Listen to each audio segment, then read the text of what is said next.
Diwani ya darasa.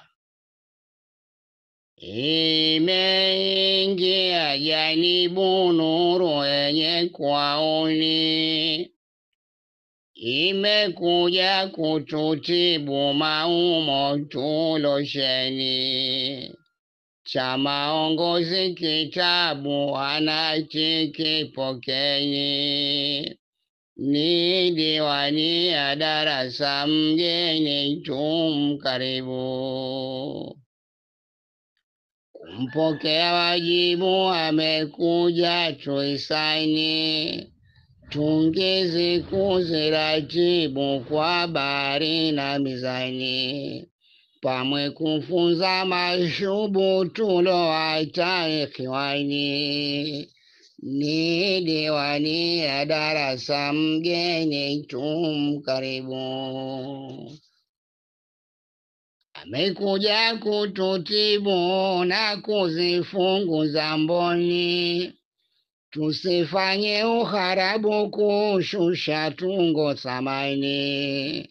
Nuru kwa washikanibu kwa shime mpokeni, ni diwani ya darasa mgeni tumkaribu.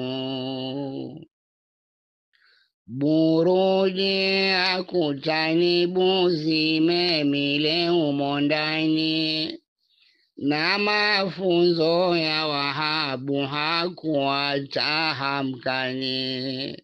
Kumpokea ajibu awe nasi mashani, ni diwani ya darasa mgeni tumkaribu.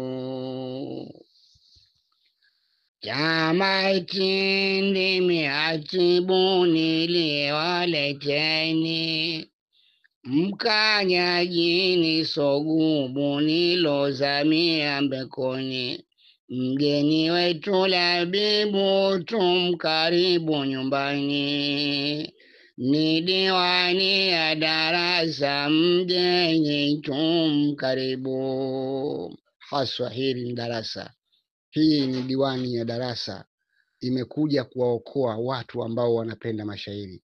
Diwani ilokamilika katika kila tungo, katika tunzi zote, bahari zote zimezingatiwa.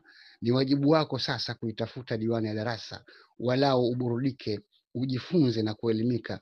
Ushairi unatungwaje, shairi linakoleaje, vina, mizani, ulari, muala na kadhalika. Hakika mtunzi wa kitabu hiki Hamisi Suleiman Ali Kisambo Mkanyaji amekuwa kama mkanyaji kweli, ametulia katika